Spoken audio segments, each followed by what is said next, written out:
দুনিয়াতে ভুলেও করবেন না এই তিনটি কাজ। যদি এই তিনটি কাজ করেন তার জন্য আপনার মা বাবাকে আল্লাহর কাছে জবাবদিহি করতে হবে। রাসূলুল্লাহ সাল্লাল্লাহু আলাইহি ওয়াসাল্লাম বারবার নিষেধ করে গেছেন, যাদের বাবা মা দুনিয়াতে নেই তাদের জন্য ভিডিওটি দেখা অত্যন্ত জরুরি, কারণ আপনার কোনো কাজের ফল যেন তাদের ভোগ করতে না হয় অবশ্যই খেয়াল রাখতে হবে। এবং আল্লাহর রহমতে যাদের বাবা মা বেঁচে আছে তাদের ভিডিওটি সম্পূর্ণ দেখা উচিত, যেন এই ভুলগুলো কখনো না হয়। প্রিয় দর্শক, আপনি যদি মুসলিম হয়ে নিজেকে ধন্য মনে করেন অবশ্যই আলহামদুলিল্লাহ কমেন্ট করবেন এবং ভিডিওটি শেয়ার করে সকল মানুষকে দেখার সুযোগ করে দিবেন। তো চলুন বেশি কথা না বলে জানিয়ে দেই মা বাবা বেঁচে না থাকলে বা মারা গেলে কোন তিনটি কাজ করা যাবে না। 1 নম্বরে বাবা মায়ের ঋণ শোধ না করা। মৃত মা বাবার ঋণ শোধ করতে হবে। তারা যদি ঋণগ্রস্ত থাকে যত দ্রুত সম্ভব তাদের ঋণ শোধ করতে হবে। আল্লাহ তাআলা সবগুলো মাফ করলেও ঋণের গুনাহ আল্লাহ তাআলা ক্ষমা করবে না। ওই ব্যক্তি উত্তম মুসলিম যার হাত ও জবান থেকে মানুষ নিরাপদ থাকে। অবশ্যই বাবা মায়ের ঋণ যত দ্রুত সম্ভব শোধ করার চেষ্টা করবেন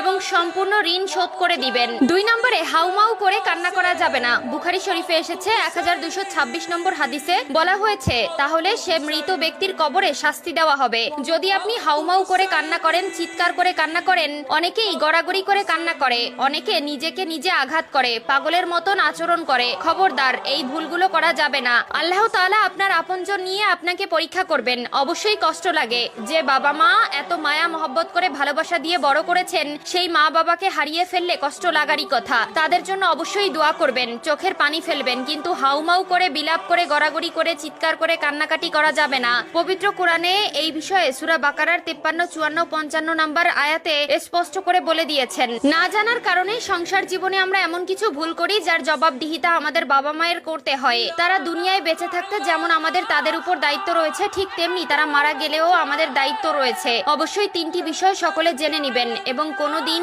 এই 3টি ভুল করবেন না। 3 নম্বরে যে কাজটি করা যাবে না সেটি হলো জানাজার জন্য দেরি করা যাবে না। অনেক পরিবারে আছে আত্মীয় স্বজন দূরে থাকার জন্য 2 দিন 3 দিন পর্যন্ত মৃতদেহ রেখে দেওয়া হয়, যা একদমই করা উচিত নয়।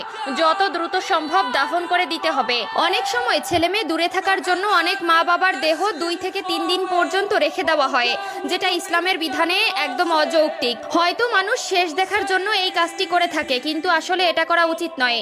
ইসলামের বিধান অনুযায়ী মৃত ব্যক্তির জন্য দ্রুত জানাজা ও দাফন কাফনের ব্যবস্থা করা। আপনাদের আরেকটি বিষয় জানিয়ে দেই, এই বিষয়টি হলো অনেক বেশি গুরুত্বপূর্ণ। বাবা মা অথবা আত্মীয় স্বজন মারা যাওয়ার আগে যদি কোনো ওসিয়ত করে যায় সেটা অবশ্যই করতে হবে। যদি কেউ নেক কোনো ওসিয়ত করে যায় সেটা অপূর্ণ রাখা যাবে না। অনেকেই ওসিয়ত করে যায়, আমি মারা যাওয়ার পরে আমার অমুক সম্পত্তি মাদ্রাসায় মসজিদে দান করে দিবে, বা এমন কোনো জায়গায় দান করতে হবে বা অন্যকে দিতে হবে। এই ধরনের ওসিয়ত করলে সেটি গুরুত্বপূর্ণ সহকারে অবশ্যই পূর্ণ করতে হবে। মৃত ব্যক্তির করে যাওয়া ওসিয়ত অপূর্ণ রাখা যাবে না।